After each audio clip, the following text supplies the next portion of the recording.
Télévision Lubumbashi Joa. Un nouveau rayon solaire dans votre maison.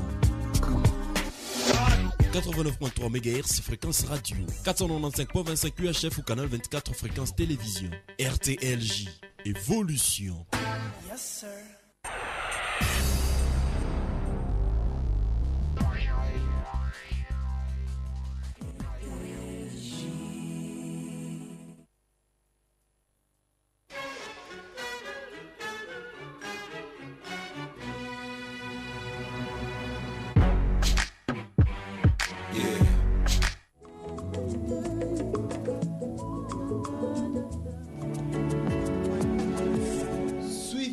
Chaque jeudi à 14h, votre émission Divin Soleil.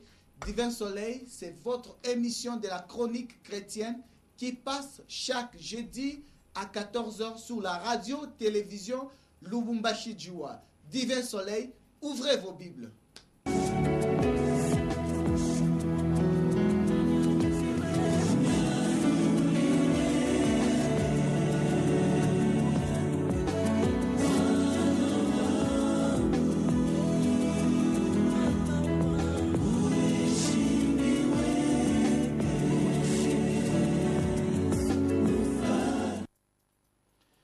Fidèles téléspectateurs, bonjour. Merci de nous renouveler votre confiance sur la radio télévision Lubumbashi Joa dans cette émission que vous aimez tant, Divin Soleil. Cette émission de la chronique chrétienne qui passe chaque jeudi à 14h. Nous sommes très honorés, fidèles téléspectateurs, parce que vous êtes si nombreux et fidèles à suivre cette émission. Nous, c'est la grande équipe technique de cette émission Divin Soleil. Nous sommes accompagnés par Chris Niembo qui assume la réalisation et à la prise de vue. Nous sommes en train de voir Mireille Kaboja de l'autre côté. Et à la présentation, si c'est votre première fois de nous prendre diffusion en cours, je m'appelle Jacques Kabengele, votre humble serviteur de tous les temps, de tous les jours. Pour cet après-midi, fidèles téléspectateurs, nous allons parler de la mission principale d'une église locale. Et c'est ainsi que nous avons choisi pour vous un éminent serviteur de Dieu. Il s'appelle pasteur Papi Aaron Biolo. Il est pasteur du centre évangélique et missionnaire Les Amis du Christ, CEMAC en sigle. C'est avec lui que nous aurons l'opportunité de partager les temps qui nous est réservé pour essayer de parler sur la mission principale d'une église locale. Et aussi, nous allons partager toujours, parler du le 10e anniversaire de son église qui va célébrer, je crois, les dimanches. Et c'est autour de cette émission que vous aurez à découvrir beaucoup de questions, comme nous avons toujours l'habitude de le faire. Nous vous présentons l'homme de Dieu, le pasteur Aaron Papi Biolo. Bonjour, révérend. Bonjour, frère Jacques. Merci d'avoir accepté notre invitation. Merci à toi aussi de m'avoir invité. Vraiment. Avant toute chose, nous voulons ensemble avec vous nous introduire en prière pour recommander tous les milliers de téléspectateurs qui nous suivent de partout. Si on peut prier. Seigneur Dieu, notre Père, que louange et gloire soit pour toi. Merci pour cette opportunité que tu nous donnes, celle au travers ces ondes de la télé, de pouvoir communiquer ta grâce à tous ceux qui nous suivent en ce moment. Bénis chacune, bénis chacun qui nous suit en ce moment et que ce qui se passera, il puisse en tirer ce que tu as prévu pour lui. Que tout soit pour ta gloire au nom de Jésus-Christ. Amen. Fidèles téléspectateurs, là vous venez de découvrir l'homme de Dieu, le pasteur Papi Aaron Biolo. Je disais qu'il est pasteur visionnaire du centre évangélique et missionnaire Les Amis du Christ. Avec lui, nous allons partager autour du thème sur la mission principale d'une église locale. Mais aujourd'hui, pasteur Papi, vous êtes pasteur depuis plusieurs années. Alors, est-ce que nous pouvons ensemble d'abord connaître quelle est la mission principale d'une église locale? Ok, merci beaucoup pour ta question. Avant de commencer à définir, à donner la mission principale d'une église, il faudrait d'abord commencer par définir qu'est-ce qu'une église. Et plus précisément, une église locale, c'est quoi? Une église peut être définie comme étant cet ensemble de toutes les personnes qui ont donné leur vie à Jésus-Christ. C'est-à-dire que tous ceux qui sont sauvés, tous ceux qui ont cru en foi en Jésus et pour qui Jésus est leur Seigneur et Sauveur. Toutes ces personnes réunies, de partout, ils peuvent se retrouver dans le monde entier. Ils constituent ce qu'on appelle l'Église. Et il y en a qu'une seule en ce moment-là. Et on parlerait de l'Église universelle ou l'Église corps du Christ. Et étant donné que tous les chrétiens du monde entier ne peuvent pas se réunir à un seul endroit pour adorer, pour accomplir la mission que le Seigneur nous a donnée, et il y a existence de ce qu'on appelle cette fois-là des églises locales. Dans la Bible, quand vous lisez les Actes des Apôtres et les épîtres de l'apôtre Paul, il en parle.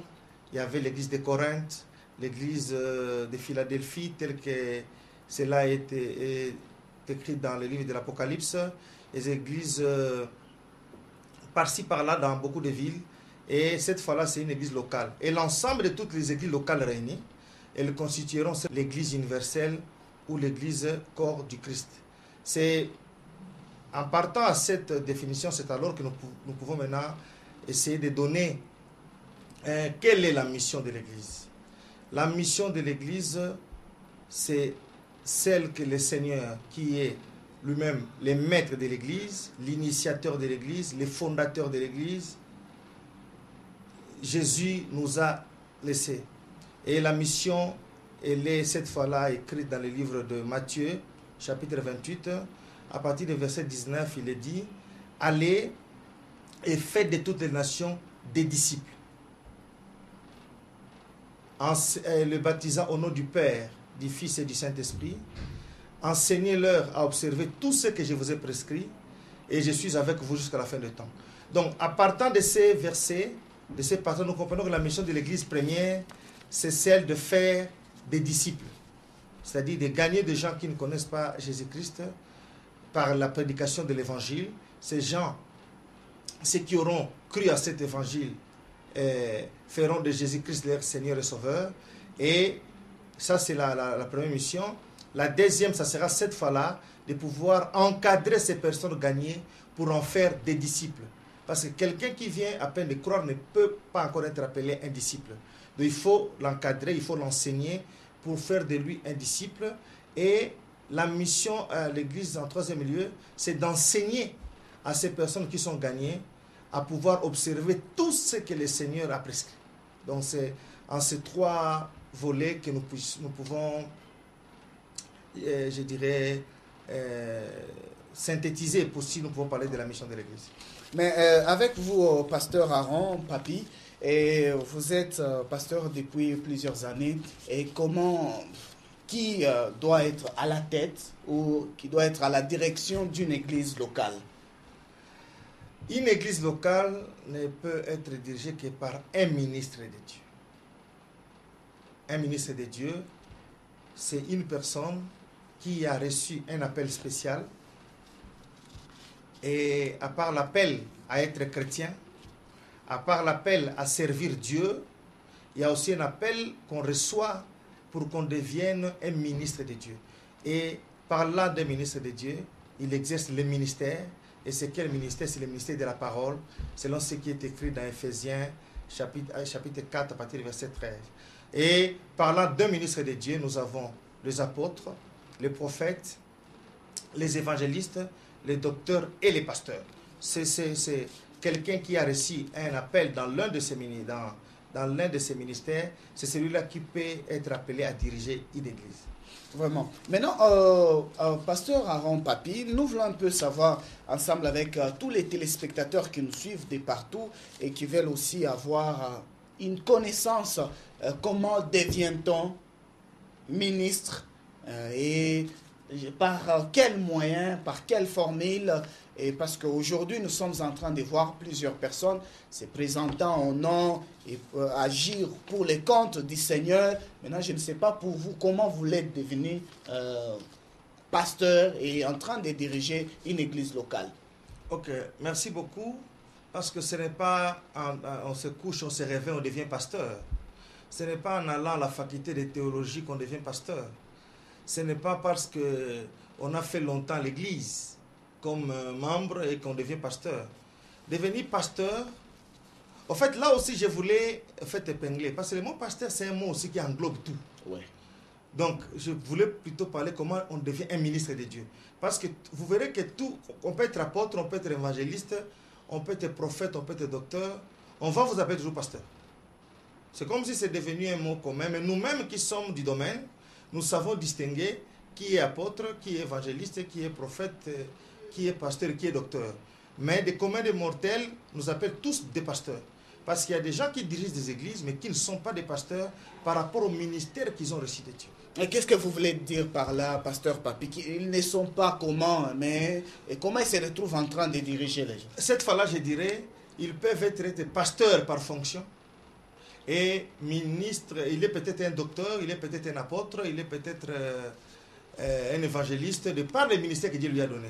Donc il y a des gens qui peuvent aussi exercer les fonctions du pasteur tout en n'ayant pas donc tout en n'étant pas appelés au ministère des pasteurs. Maintenant, qui appelle les ministres de Dieu?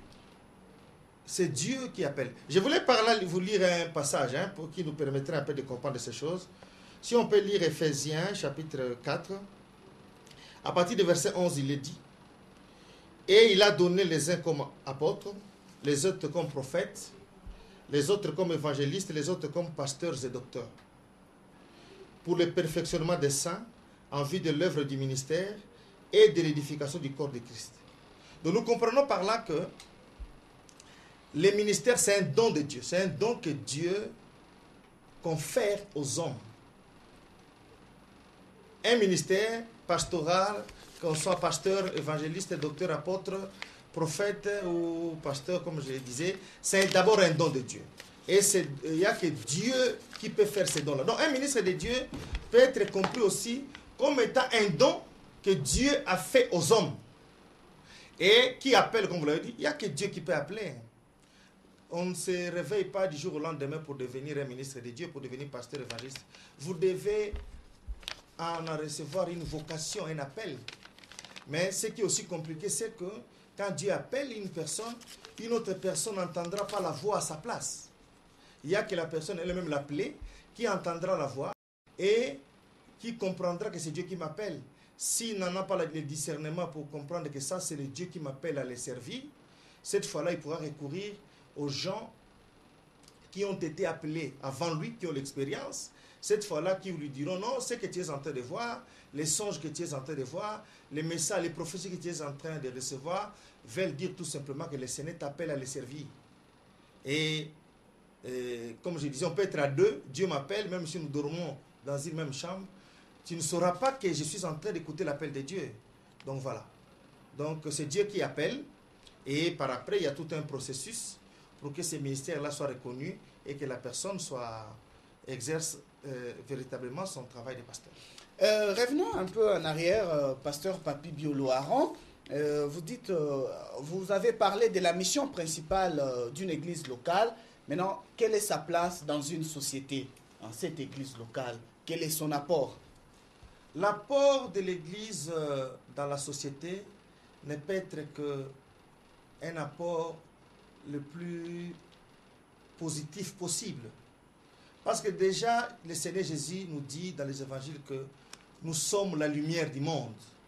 C'est-à-dire l'église, quand elle est là, l'église véritable dans la société, ne peut apporter qu'une lumière, ne peut apporter que la solution, ne peut apporter que la paix, ne peut apporter que l'harmonie, ne peut apporter que de bonnes choses dans le milieu dans lequel il est établi. Parce que si réellement l'église est une lumière, donc elle est là pour éclairer. Et c'est ça, en fait, l'apport de l'église. Quand nous disons que l'église doit apporter la lumière, parce qu'avec l'église peut influencer la société à changer de mœurs, à changer de manière de vivre. Par le travail de l'église, il y a même de grands malfaiteurs qui se convertissent et qui... C'est un travail de moins pour la société. Quand chaque fois la police doit être derrière des gens qui commettent de mauvaises actions et que ces personnes-là, par le travail de l'Église, ils sont gagnés en Jésus-Christ. Donc, quelque part, l'Église est en train d'apporter un grand travail dans la société. On peut aussi dire le travail de l'Église. Nous savons que, comme on nous dit la Bible, que le monde entier est sous la prise du diable. Mais avec le travail de l'Église, les œuvres du diable vont être détruites. Et par conséquent, les gens pourront essayer de vivre comme il faut. Donc l'apport de l'Église ne peut être que positif. L'Église peut aussi apporter à la société même le pain. Nous voyons comment... parce qu'en fait, l'Évangile ne va pas seulement avec la parole. La foi doit s'accompagner des œuvres. Là où l'Église peut aussi apporter, comme je dis, le pain à manger aux démunis. L'Église peut aussi construire des écoles. Ça sera aussi un travail de moins pour l'État. L'Église peut aussi avoir des œuvres sociales, l'agriculture, les œuvres de développement. Et tout ça, ça ne peut qu'apporter un plus à la société. Donc le rôle de l'Église ne peut être qu'un rôle très positif et son impact ne peut être que grand. Mais, mais Pasteur Papi, nous savons que vous avez parlé d'un élément où l'Église doit porter la lumière. Mais quelle est la position de l'Église face aux enfants qui sont en rupture familiale? Parce que nous savons que la suite ou cette rupture est souvent causée par ceux-là que vous appelez ministres.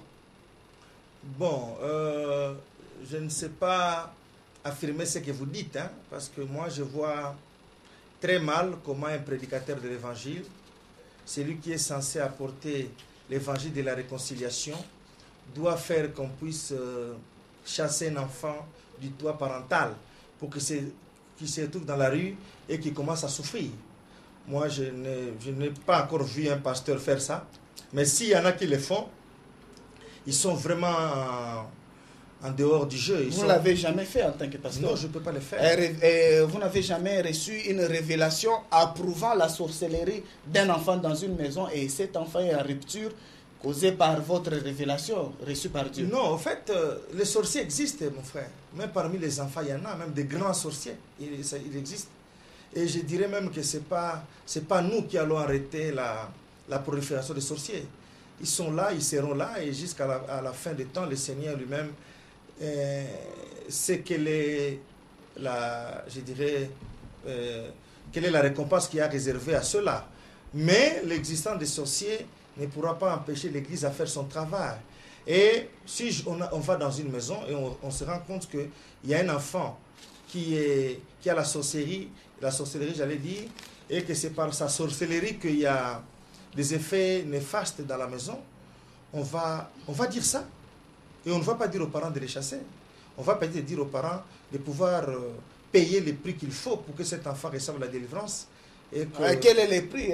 Il faut tuer la poule, soit prendre les histoires de la maison, interner l'enfant, les fouettant, en fait, les brûler avec la bougie, non, Pasteur Papi. La délivrance, c'est l'esprit de la sorcellerie, elle existe. Mais ce n'est pas avec la bougie. Qu'est-ce que la bougie va faire avec Vous pensez que les sorciers, quand il n'y a pas de courant à la maison, ils n'utilisent pas les bougies pour voir, quand il fait noir? Qu'est-ce que la bougie a à voir avec la délivrance? Tous ceux qui font sont des charlatans, des féticheurs. Voilà pourquoi je te disais que c'est difficile maintenant de contrôler dans ce monde des prophètes, des pasteurs, des évangélistes, des apôtres. Tout simplement parce que quand quelqu'un reçoit l'appel, il est seul. Et il vous dit que non, Dieu m'a appelé. Si quelqu'un vous dit que Dieu m'a appelé, vous, qu'est-ce que vous allez dire? Dieu l'a appelé, vous allez dire quoi? La Bible soutient la délivrance. La délivrance est faite au nom de Jésus.